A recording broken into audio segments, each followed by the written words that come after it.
Hey guys, Rinji here, and there has been Twitter troubles once again, of a Vocaloid kind this time around. I do believe this is the kind of fandom, this is the type of otaku culture subgenre that I haven't covered before my channel, but as it is with the internet, as it is with the social media, every single fandom out there is gonna have some kind of minor or major drama. And this one involves quite the recent things, because if you've probably noticed, if you're around Twitter, if you're around the YouTube sphere as much as I am, you've probably noticed that around the year or so, there has been a lot of new Mikus coming out. Yes, new Hatsune Mikus, all centered around different themes. You had your Mesugaki Miku from Mimukauwa Nice Try. You had your Brazilian Mikus, you had your Argentinian Mikus, and more recently you had your Fujoshi Mikus. And it's pretty nice to see all of these new Mikus pop up, especially if you're part of specific fan arts as I am. But today's topic is not about these positive things. It's about a creator of one of these particular new Mikus clutching his pearls just a little bit over things he's also guilty of. Which is funny, because, you know, when it comes to Twitter, currently X, when people follow you around and you're a popular creator online, you're subject to much more scrutiny than your regular Twitter individual. And people will point that out immediately if they see even a shred of hypocritical behavior. And today is one such story. As Tony, a popular Hatsune Miku music creator and music video creator, has decided to say this. Hey guys, a few months ago I covered a song that I did not understand, had weird undertones attached to it. It's genuinely on me, and I'm sorry. You may be wondering, what kind of weird song and undertones is this person speaking about? Well, it's about another popular Hatsune Miku song. 30-something million views right now on YouTube by the very acclaimed creator called No. I believe that's enough news. I mentioned there. With Mimukauwa Nice Try, also colloquially known as the Hatsune Miku Uno song, that covered a very bratty Miku, a Mesugaki Miku.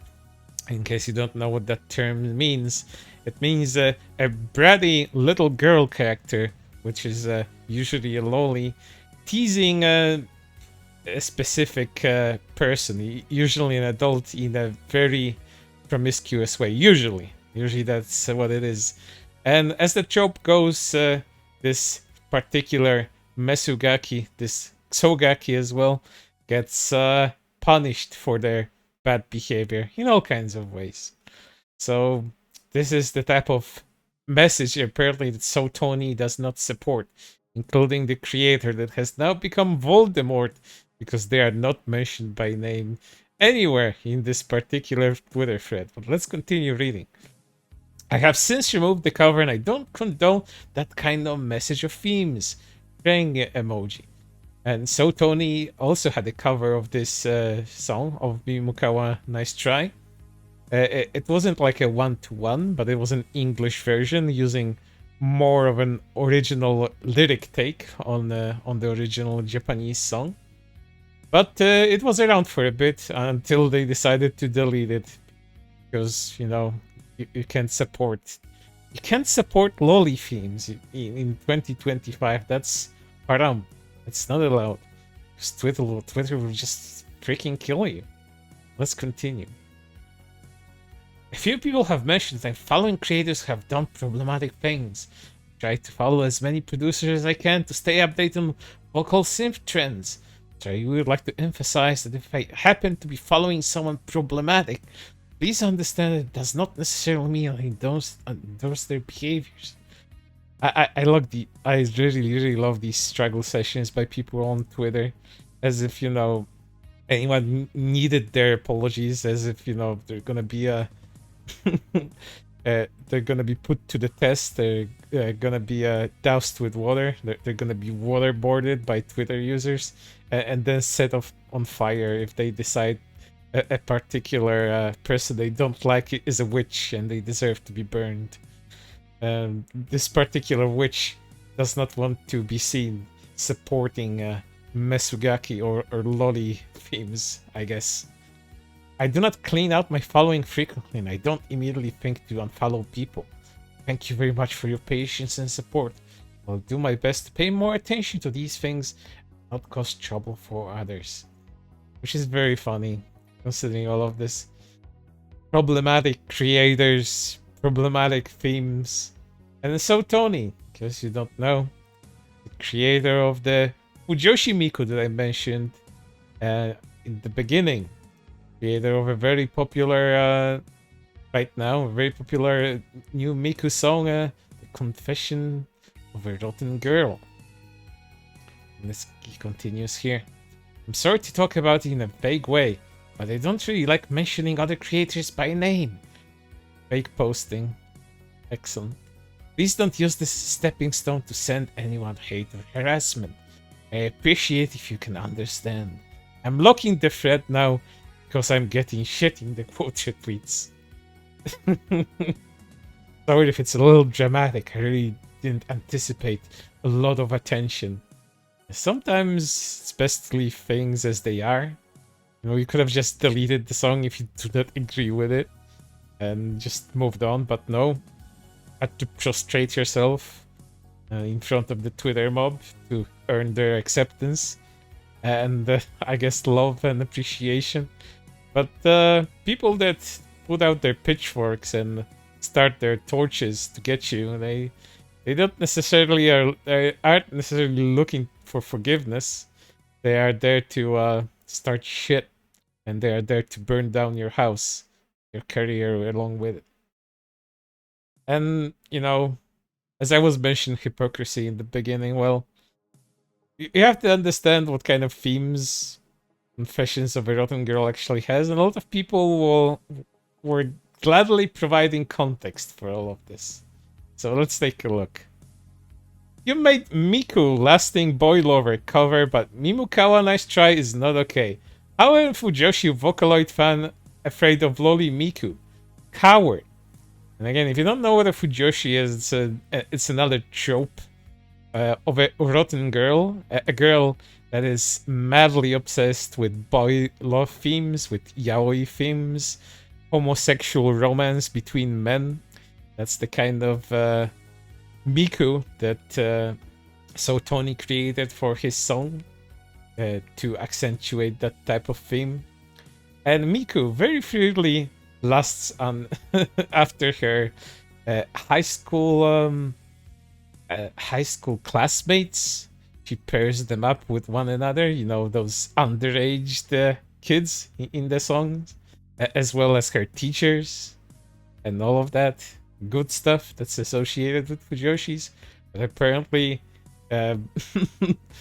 making that kind of Miku is not problematic, but vaguely Mesugaki Miku from Mimukauwa Nice Try is just a little bit too it's a little bit too much. Let's continue.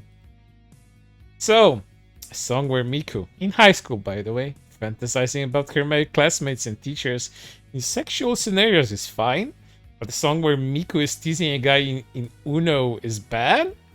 Both have their sexual themes, but only the Uno one is bad? Either both of them are bad or both are fine.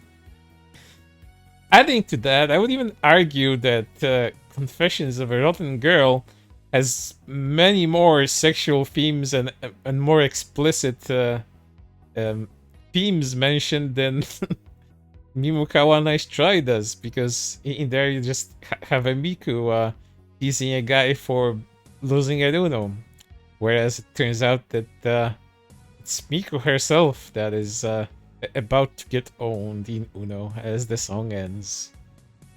Sure, she's dressed kind of provocatively, only wearing a shirt and all of that, But when it comes to exploring deeper themes of sexuality, I would give Confessions of a Rotten Girl. Heads, it's quite ahead on that particular notion. Let's continue and see what other people had to say. Love this timeline we live in where Fujoshi Miku is supposedly okay, but covering a song about Mesugaki Miku is so problematic that you cannot even name the song or the producer who made it.